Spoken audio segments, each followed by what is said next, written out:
മയ്യിത്ത് നിസ്കരിക്കല് പുണ്യകർമ്മമാകുന്നത് പുരുഷന്മാർക്കാണ്. സ്ത്രീകൾക്ക് മയ്യിത്ത് നിസ്കാരം പ്രത്യേകം വുജൂബില്ല, സുന്നത്തും ഇല്ല.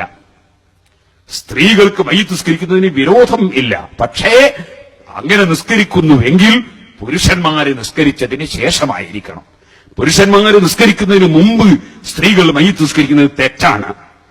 അതുകൊണ്ട് തന്നെ പുരുഷന്മാര് നിസ്കരിക്കുന്നതിന് മുമ്പ് മയ്യിത്ത് നിസ്കരിക്കാൻ സ്ത്രീകൾക്ക് പാടില്ല. ഇനി അഥവാ ഏതെങ്കിലും ഒരു സ്ഥലത്ത് ഒരു വീട്ടില് ഒരു ഉമ്മ മരിച്ചിട്ട് മകൾക്ക് വല്ലാത്ത ആഗ്രഹം മയ്യിത്ത് നിസ്കരിക്കണം, പുരുഷന്മാരൊക്കെ പള്ളിയിലെത്തിയിട്ട് നിസ്കരിക്കൂ, അപ്പൊ പിന്നെ ഇവൾക്ക് ഈ മയ്യിത്ത് നിസ്കരിക്കാൻ കിട്ടൂല. അങ്ങനെ വന്നാൽ ആ പെണ്ണ് നിസ്കരിക്കുകയാണെങ്കിൽ അവളുടെ ആങ്ങളെയോ അവളുടെ ഭർത്താവിനെയോ അവളുടെ ബാപ്പയെയോ അങ്ങനെ കാണാനോ തൊടാനോ പറ്റുന്ന ഒരു പുരുഷനെ ഇമാമത്ത് നിർത്തിയിട്ടല്ലാതെ അവൾ ആദ്യം തന്നെ മയ്യിത്തിന് വേണ്ടി തക്ബീർ ചൊല്ലാൻ പാടില്ല. അത് മയ്യിത്തിനെ കുറവാക്കലാണെന്ന് പണ്ഡിതന്മാര് പറഞ്ഞിട്ടുണ്ട്, മയ്യിത്തിനെ നിന്ദിക്കലാണെന്ന് ഇമാമിങ്ങൾ പറഞ്ഞിട്ടുണ്ട്. കാരണം ഈ ഒരു മയ്യിത്തിനെ സംബന്ധിച്ച് അള്ളാഹുവിനോട് പറയാൻ ആദ്യം തന്നെ വരുന്നത് പെണ്ണാണ് എന്ന് പറഞ്ഞാൽ അതാ മയ്യിത്തിനെ നിന്ദിക്കലാണ് എന്നുവരെ ഇമാമിങ്ങൾ പറഞ്ഞിട്ടുണ്ട്. സഹോദരന്മാരെ, മയ്യിത്ത് നിസ്കാരം പുരുഷന്മാര് നിസ്കരിക്കുന്നതിന് മുമ്പ് സ്ത്രീകൾ നിസ്കരിക്കുന്നത് കടുത്ത തെറ്റാണ്. അതേ സമയത്ത് പുരുഷന്മാർ നിസ്കരിച്ചതിന് ശേഷം സ്ത്രീകൾ നിസ്കരിക്കുന്നതിന് കുഴപ്പം ഇല്ല. നഫീസത്തുൽ മിസ്രിയ റളിയല്ലാഹു അൻഹാ ബഹുമാനപ്പെട്ട ഇമാം ശാഫിഈ റളിയല്ലാഹു അൻഹുവിന് മയ്യിത്ത് നിസ്കരിച്ചിട്ടുണ്ട്. അത് പുരുഷന്മാർ നിസ്കരിച്ചതിന് ശേഷമാണ്. പുരുഷന്മാർ നിസ്കരിച്ചതിന് ശേഷം സ്ത്രീകൾക്ക് മയ്യിത്ത് നിസ്കരിക്കുന്നതിന് വിരോധമില്ല.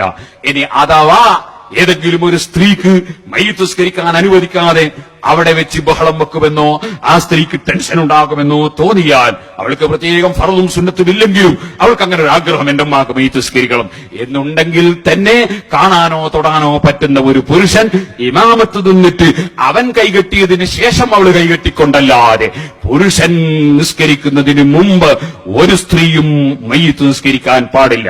അത് പറയുമ്പോൾ നിങ്ങൾ തെറ്റിദ്ധരിക്കണ്ട. സ്വന്തം ഉമ്മാന്റെ മയ്യിത്ത് മൈതാനിയിലേക്ക് കൊണ്ടുപോകുമ്പോൾ അതാ മക്കൾ പെൺകുട്ടികൾ പോകാറുണ്ടോ? സ്വന്തം ഉമ്മാന്റെ മയ്യിത്ത് മൈതാനിയിലേക്ക് എടുത്തുകൊണ്ടുപോകുമ്പോ സ്വന്തം പെൺകുട്ടികൾ പോകാറുണ്ടോ? സ്വന്തം ഉമ്മമാര് പോകാറുണ്ടോ?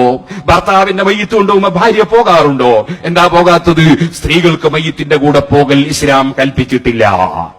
പുരുഷന്മാര് പോകണം എന്നാണ്, സ്ത്രീകൾ പോകണമെന്ന നിർദ്ദേശമില്ല. നിങ്ങൾ കണ്ടില്ലേ ഒരു സ്ത്രീയായ മയ്യിത്ത്, ആ സ്ത്രീയായ മയ്യിത്തിനെ ഖബറിലേക്ക് ഇറക്കി വെക്കുന്നത് പുരുഷന്മാരാണ്. എന്നാൽ അവിടെ ഒരു 4 പെണ്ണുങ്ങൾ ഇറക്കിക്കോട്ടെ എന്ന് വിചാരിക്കാൻ പറ്റുമോ? അത് പറ്റൂല. മയ്യിത്ത് മറമാടേണ്ടതും മയ്യിത്തിന്റെ കൂടെ പോകേണ്ടതും മയ്യിത്ത് നിസ്കരിക്കേണ്ടതും പുരുഷന്മാരാണ്. സ്ത്രീകളോട് കൽപ്പനയില്ല. അതേ സമയത്ത് മയ്യിത്ത് കുളിപ്പിക്കുന്നത് സ്ത്രീകളുടെ മയ്യിത്ത് കുളിപ്പിക്കേണ്ടത് സ്ത്രീകൾ തന്നെയാണ്, അത് പുരുഷന്മാരല്ല. സ്ത്രീകളുണ്ടെങ്കിൽ സ്ത്രീകളാണ് കുളിപ്പിക്കേണ്ടത്.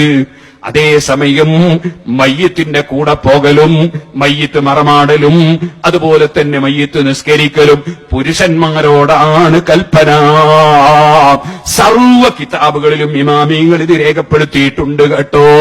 ഇനി ഞാനൊരു കാര്യം കൂടി സൂചിപ്പിക്കുകയാണ്. ഇത് നമ്മുടെ ശാഫി മദ്ഹബ് അനുസരിച്ചാണ് ഞാൻ പറഞ്ഞത്. എന്നാൽ ഹനഫി മദ്ഹബിൽ ഒരു നിയമമുണ്ട്. ആ നിയമം ഒരു മയ്യിത്തിന് വേണ്ടി ഒരിക്കലും നിസ്കരിച്ചു കഴിഞ്ഞാൽ പിന്നെ നിസ്കരിക്കാൻ തന്നെ പാടില്ലെന്നാണ്. അതുകൊണ്ട് മോമിനീങ്ങളെ, കഴിയുന്നതും നല്ലത് ഒത്തൊരുമിച്ച് ഒന്നായി നിസ്കരിക്കുന്ന പുരുഷന്മാരെ മയ്യിത്ത് നിസ്കാരം ആദ്യം തന്നെ ചെയ്യുന്നതാണ് കേട്ടോ. അതും കൂടി സാന്ദർഭികമായി ഞാൻ സൂചിപ്പിക്കുകയാണ്. അത് വിശദമായി പറയേണ്ട സംഗതിയാണ്. ഞാനൊരു ചെറിയ സൂചന മാത്രം പറഞ്ഞതാണ്. അതുകൊണ്ട് ഏതെങ്കിലും ഒരു പെണ്ണ് അവളെ ഉമ്മ മരിച്ചിട്ട് മയ്യിത്ത് നിസ്കരിച്ചിട്ടില്ലെങ്കിൽ വേറുള്ള പെണ്ണുങ്ങന്മാര് എന്റെ ഉമ്മാക്ക് നീ മയ്യിത്ത് നിസ്കരിച്ചില്ലല്ലോ എന്ന് പറഞ്ഞ് വിവരമില്ലാതെ ആക്ഷേപിക്കണ്ട. ഓ പെണ്ണെ, നീ മയ്യിത്ത് നിസ്കരിക്കുന്നില്ലേ എന്ന് വേറൊരുത്തം പോയിട്ട് പെണ്ണുങ്ങളോട് ചോദിക്കുകയും വേണ്ട.